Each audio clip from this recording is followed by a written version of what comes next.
नमस्कार विद्वान साथियों, फाइट फॉर राइट के मंच पे आपका पुनः स्वागत है। पिछले 3-4 दिन से बहुत सारे प्रश्न आपके आ रहे हैं, क्योंकि जो ही माननीय हाईकोर्ट का डिसीजन आया है 2 दिन पूर्व संस्कृत शिक्षा विभाग अंग्रेजी विषय के मामले में, और वो बहुत ही अनिवार्य पीड़ित बेरोजगारों के लिए अपने आप में वो डिसीजन था। क्योंकि स्थिति ऐसी बन गई थी कि जो अभ्यर्थी थे साइंस मैथ में, सिंगल अभ्यर्थी इस प्रोसेस में अपने पास था और उनका सामान्य शिक्षा में सिलेक्शन हो गया। उनके खिलाफ ऑलरेडी फिर डीबी अपील भी दायर हो चुकी थी। लेकिन उक्त प्रकरण को बचाने के लिए और नियुक्ति प्रक्रिया और इस भर्ती प्रक्रिया को ओपन रखने के लिए बहुत ज़रूरी था कि वास्तविक पीड़ित लोग अपने आप को पेश करें और वस्तु स्थिति से अवगत करवाया जाए। उस मामले में 2 दिन पूर्व एकता शर्मा और दर्जनों अन्य अभ्यर्थियों की ओर से अंग्रेजी विषय संस्कृत विभाग की जो रिट दायर की गई थी 2 माह पूर्व, उसमें डिसीजन आया और प्रत्येक पोस्ट भरने के आदेश हुए। अंग्रेजी में सिचुएशन थोड़ी फेवरेबल है, क्योंकि जो सामान्य शिक्षा में जिन लोगों ने नियुक्तियाँ पाई हैं, उन्हीं में से यदि संस्कृत विभाग में अप्लाई किया हो वो पोजीशन, पहली बात तो बहुत कम संख्या है। दूसरी बात, उन अभ्यर्थियों की नियुक्ति नज़दीकी जिलों में या अपने होम डिस्ट्रिक्ट में हो रही है। वर्तमान जो नियुक्ति प्रक्रिया चल रही है रीट 16 सामान्य विभाग के, उसमें। लेकिन विज्ञान गणित में सिचुएशन बहुत टिपिकल है कि जो 354 पोस्टें वैकेंट हैं उनमें उन्हीं अभ्यर्थियों के नाम रिपीट होने की ज़्यादा संभावना है जो ऑलरेडी अभी दूरस्थ 3 जिलों में जिनकी नियुक्तियाँ हो रही हैं, जोधपुर, बाड़मेर और उदयपुर में। इसीलिए संस्कृत विभाग साइंस मैथ में नए पीड़ित अभ्यर्थी उभर करके नहीं आ रहे हैं, और शायद वो भ्रमित हैं उन लोगों से जिन्होंने ऑलरेडी याचिका दायर की थी लेकिन उनका सिलेक्शन हो चुका है, और शायद इस फिराक में वो हैं कि हमारा जो है ये कामयाबी मिले इसमें संस्कृत विभाग में, तो उनके पुनः अवसर मिल जाए होम डिस्ट्रिक्ट में आने का। इसलिए वो जो पीड़ित लोग हैं उनको भी समय समय पे भ्रमित कर रहे हैं। लेकिन पीड़ित लोगों को जो लोअर मेरिट के हैं, जिनका कहीं पे भी चयन नहीं हुआ है, उनको सजग रहने की ज़रूरत है, सचेत रहने की ज़रूरत है, और अपने आप को माननीय कोर्ट में समानांतर पेश करने की ज़रूरत है। क्योंकि वास्तविक पीड़ित आज वो है जो बेरोजगार है, जो सेम पोस्ट पे, समानांतर पोस्ट पे नियुक्ति पा चुका है, वो आज पीड़ित नहीं है। और वास्तव में होना भी यही चाहिए कि एक आदमी का नाम बार बार रिपीट नहीं होना चाहिए, जो ऑलरेडी पोस्टेड हो चुका है, सेम पोस्ट पे नियुक्तियां मिल चुकी हैं सामान्य शिक्षा विभाग में, और वो दोबारा एक पोस्ट को बर्बाद कर रहा है। ऐसा नहीं होना चाहिए। फाइट फॉर राइट की ऐसी थ्योरी रही नहीं है। आपने देखा होगा जो 3 अभ्यर्थी थे, उसमें से भी एक अभ्यर्थी करिश्मा व्यास ने, जो पिटिशनर थे तीनों याचिकाकर्ता, उन्होंने भी माननीय सुप्रीम कोर्ट तक रीट 16 अंग्रेजी वेटिंग की लड़ाई लड़ते हुए भी जब ऑप्शन आया कि ऑलरेडी पोस्टेड को अपनी पोस्ट डोनेट करनी चाहिए किसी बेरोजगार के लिए, तो फाइट फॉर राइट की ओर से करिश्मा व्यास जी ने अगवानी करते हुए अपनी पोस्ट को डोनेट किया, क्योंकि वो रीट 2018 में नियुक्ति पा चुकी थी। लेकिन यहाँ पे आपको सजग रहना है कि ऐसे डोनेट करने वाले नज़र नहीं आएंगे साइंस मैथ में आपको, क्योंकि उनकी नियुक्तियाँ दूरस्थ जिलों में हुई हैं, किसी की बाड़मेर में, किसी की उदयपुर और किसी की जोधपुर में। तो इसलिए जो उनसे लोअर मेरिट के हैं, सामान्य शिक्षा में भी चूक गए हैं, उनके लिए तो प्रयास जारी हैं। लेकिन संस्कृत विभाग का भी यदि उन्होंने फार्म भरा है तो उनको अपने आप को पेश करने की प्रॉपर स्टेज है कि माननीय कोर्ट की डीबी में ये मामला चल रहा है, वहाँ अपने आप को प्रस्तुत करके बताएं कि ये सूची है, इसमें सामान्य विभाग के इतने अभ्यर्थी लग चुके हैं। यदि उक्त अभ्यर्थियों को बाहर नहीं किया गया पोस्टेड लोगों को, तो दोबारा उन्हीं का नाम रिपीट होगा, और वास्तविक पीड़ित जो अपने आप को पेश करेगा वो इस सूची से फ़िलहाल बाहर हो सकते हैं। इसलिए उसमें जो ही डीबी का डिसीजन आए तो उसमें मामला रिकन्सिडर हो, वास्तविक बेरोजगार को नियुक्ति मिले। ऐसा नहीं होना चाहिए कि बार बार उन्हीं के नाम रिपीट हो जाएं। सामान्य विभाग में भी, संस्कृत विभाग में ऐसा होता रहा है, उसी के खिलाफ तो ये प्रयास है। उसमें वास्तविक पीड़ित को आगे आना होगा, जिनका अभी तक कहीं सिलेक्शन नहीं हुआ है, और अपने आप को पेश करना चाहिए। फाइट फॉर राइट उसके लिए प्रयास कर रहा है। जो एकता शर्मा एंड अदर्स के नाम से जो 2 दिन पूर्व डिसीजन आए हैं, वो एक तरीके से संजीवनी साबित होगा अंग्रेजी वाले पीड़ित अभ्यर्थियों, वंचित अभ्यर्थियों के लिए, क्योंकि अब उनकी संख्या दर्जनों में हो गई है। माननीय कोर्ट में बिंदु लाया जा रहा था डीबी में कि ये एक एक अभ्यर्थी हैं, एक एक अपने आप को पीड़ित के तौर पे पेश कर रहे हैं, इनके लिए पूरा मैकेनिज्म या पूरी भर्ती रीओपन करना असंभव है।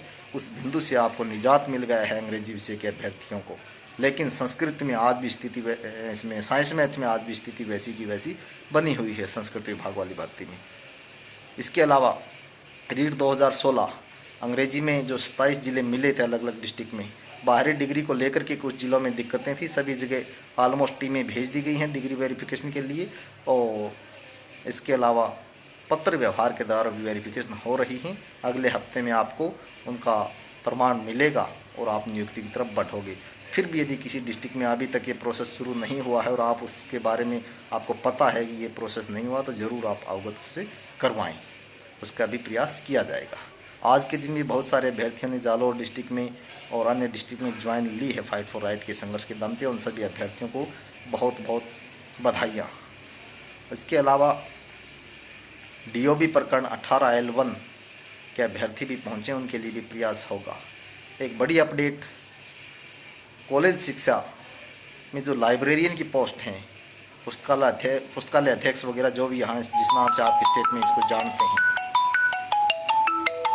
उसमें भी बड़ी अपडेट है कि हमारे लॉ चैम्बर की ओर से दायर जनहित याचिका में माननीय कोर्ट ने नोटिस जारी कर दिया है और सभी पक्षों को, कॉलेज शिक्षा आयुक्तालय जो भी आयुक्तालय है राजस्थान गवर्नमेंट UGC को, सभी को नोटिस जारी करते हुए 5 जनवरी तक जवाब दाखिल करने का समय दिया है।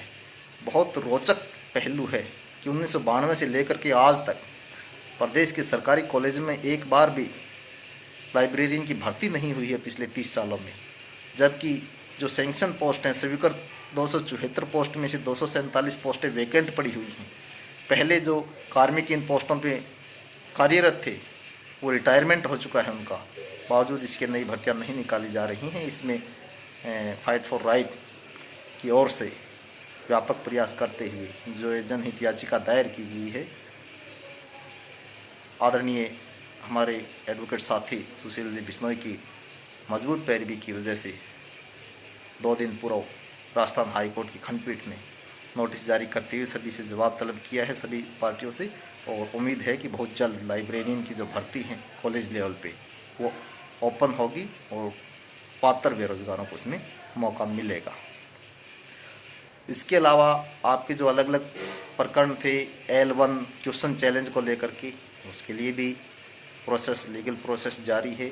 L2 के लिए भी लीगल प्रोसेस जारी है।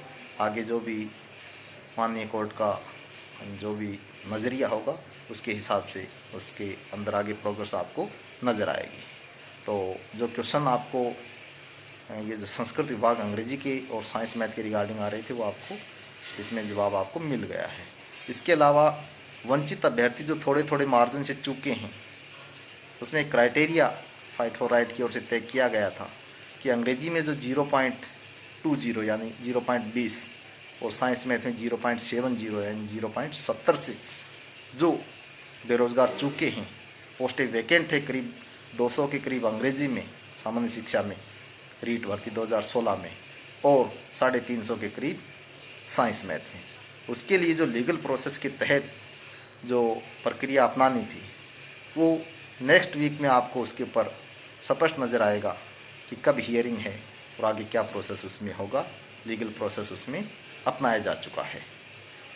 जो भी आपके अन्य जो प्रश्न हैं उनका यथासमय आपको जवाब दे दिया जाएगा, क्योंकि एक बिजी शेड्यूल है, सामाजिक प्रोग्राम भी बहुत हैं इस दौरान पिछले 2-3 दिन से। तो जितने भी आपके मैसेज हैं हो सकता है अटेंड नहीं कर पाए होंगे, लेकिन आपको सफलताएं जो पुराने प्रोसेस थे उनमें मिल रही थी। हाँ, संस्कृत विभाग में दीपावली से पूर्व जो प्रयास किए गए थे, जो DB अपील है उसको वापस लेते हुए और मामले को सकारात्मक तौर पर निपटारा हो, उसके लिए फ़ाइल आगे भेजी गई थी। उसके ऊपर अभी मंत्रालय स्तर पर अभी सहमति नहीं बन पाई है मंत्री जी के स्तर पे, और फाइल वहाँ पे अभी भी रुकी हुई है। प्रयास होंगे कि वो प्रोसेस भी समानांतर जारी रहें और संभावना ऐसी है कि विभाग निकट भविष्य में 1-2 दिन में किस मंत्री को मिले या कोई नया मंत्री उस पोस्ट पे आता है, मंत्री महोदय से मिलकर के भी पूरा प्रकरण दोबारा अवगत उसमें करवाया जाएगा। वो प्रयास भी समानांतर जारी रहेंगे, लेकिन लीगल स्टेज किसी भी तरीके से यदि चूक गए तो फिर आपको कहीं पे मौका नहीं मिलेगा। इसलिए लीगल प्रोसेस मजबूत रखना बहुत ज़रूरी है। बाकी ये जो समानांतर प्रयास हैं वो चल ही रहे हैं, आप देख ही रहे हो, आगे भी चलते रहेंगे। बहुत बहुत आभार, बधाइयाँ जो ज्वाइनिंग ले रहे हैं उनको, और जो संघर्ष कर रहे हैं ज्वाइनिंग के लिए उनको भी बहुत बहुत आभार कि आप इस मिशन में लगे हुए हो। और संघर्ष करने वाले कभी नहीं हारेंगे। संघर्ष करने वालों की जीत निश्चित है। समय लग सकता है लेकिन मना नहीं होगा।